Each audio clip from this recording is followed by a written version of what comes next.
ಅವ್ರು ಕೊಡ್ತಾ ಇರೋ ಲಾಜಿಕ್ ಏನ್ ಹೇಳಿ, ಓ ನೀವು ಶಿವದಾರವನ್ನು ಹಾಕೊಳ್ಬಹುದು, ಜನಿವಾರನ ಹಾಕಬಹುದು. ಏನ್ ಜನಿವಾರನ ಶರ್ಟ್ ಮೇಲೆ ಹಾಕೋತಾರ, ಶಿವದಾರನ ಶರ್ಟ್ ಮೇಲೆ ಹಾಕ್ತಾರ, ಅಂಗಿ ಒಳಗಡೆ ಹಾಕೊಳ್ತಾರ. ಅದು ನಮ್ಮ ನಂಬಿಕೆಯ ಪ್ರತೀಕ. ನಾವು ಹೊರಗಡೆ ಹೋಗಿ ನಾವು ತಲೆ ಮೇಲೆ ಟೋಪಿ ಹಾಕೊಂಡ್ಬಿಟ್ಟು ನಾವು ಕುರ್ಚಿಲ್ ಗಡ್ಡ ಬಿಟ್ಕೊಂಡು ಬುರ್ಕ ಹಾಕೊಂಡು ನಾವು ನಮ್ ಧರ್ಮವನ್ನು ಅಡ್ವರ್ಟೈಸ್ ಮಾಡ್ತಾ ಇಲ್ಲ. ನಾವು ಅದು ಒಳಗಡೆ ಇರೋದು ನಮ್ ನಂಬಿಕೆಯ ಪ್ರತೀಕವಾಗಿರುತ್ತದೆ. ಶಿವದಾರ ಇರ್ಬೋದು, ಜನಿವಾರ ಇರ್ಬೋದು, ಅದು ಅಂಗಿ ಒಳಗಡೆ ಇರ್ತದೆ, ಅಂಗಿ ಮೇಲೆ ಹಾಕೊಂಡು ಹೋಗಲ್ಲ ಸರ್. ಅದಕ್ಕೆ ನೀವೇನು ಅವಕಾಶ ಮಾಡ್ಕೊಡಕ್ಕೆ, ನೀವ್ ಯಾವ ದೊಣ್ಣೆ ನಾಯಕ? ಅದೇನೋ ಏನೋ ಅವ್ರಿಗೂ ಅವಕಾಶ ಮಾಡ್ಕೊಟ್ಬಿಟ್ಟಿದೀನಿ ಅಂತ ಹೇಳ್ತೀರಿ. ಎಕ್ಸಾಮಿನೇಷನ್ ಅಲ್ಲಿ ಹೋದ್ರೆ ಮೊನ್ನೆ ಅಷ್ಟೇ ಜನಿವಾರ ತೆಗ್ಸಿದ್ರಿ. ಇದೇನರ್ಥ, ಏನ್ ತೋರಿಸುತ್ತೆ ಇದು? ಹಿಂದೂಗಳನ್ನ ಸತತವಾಗಿ ಅವರ ಭಾವನೆಗಳಿಗೆ ಹರ್ಟ್ ಮಾಡ್ಲಿಕ್ಕೆ ನೀವು ಹೊರಟಿದ್ದೀರಿ. ಈ ಹಿಂದನೂ ಕೂಡ ಮುಸಲ್ಮಾನರು ಯಾರು ಕೇಳಲಿಲ್ಲ.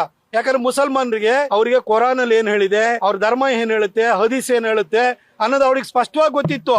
ಹಾಗಾಗಿಯೇ ಅವರು ಯಾರದು ಜಯಂತಿ ಮಾಡಲ್ಲ. ಅವರು ಜಯಂತಿ ನಿಷಿದ್ಧವಾಗಿದೆ, ಅಲ್ಲನ್ ಬಿಟ್ರೆ ಯಾರು ಪೂಜೆಗೆ ಭಾಜನರಲ್ಲ ಅಂತ ಅವ್ರಿಗೆ ಗೊತ್ತಿದೆ. ಆದ್ರೂ ಕೂಡ ಹಿಂದೂಗಳಿಗೆ ಉರ್ಸೋದಕ್ಕೆ ನಮ್ಮ ಕೊಡವರನ್ನ ಹತ್ಯೆ ಮಾಡದಂತ, ಹಿಂದೂಗಳ ಮೇಲೆ ದಾಳಿ ಮಾಡದಂತ ಟಿಪ್ಪು ಸುಲ್ತಾನ್ ಜಯಂತಿ ಮಾಡಕ್ ಹೋಗಿದ್ರಿ. ಇವಾಗ ಮತ್ತೆ ಅದೇ ಚಾಳಿನ ನೀವು ಮುಂದುವರಿಸಿದಿರಿ. ನಿಮ್ಮನ್ನ 2 ವರ್ಷ ಸರ್, 2 ವರ್ಷದ ನಂತರ ಈ ಕರ್ನಾಟಕ ಜನ ನೀವಂತರ ಪೀಡೆ ತೊಲಗೋಯ್ತು ಅನ್ನೋ ರೀತಿನಲ್ಲಿ ಮರ್ತು ಬಿಟ್ಟು ತರ್ಪಣ ಕೊಟ್ಬಿಡ್ತಾರೆ ಸರ್, ನಿಮಗೂ ನಿಮ್ಮ ಸರ್ಕಾರಕ್ಕೂ.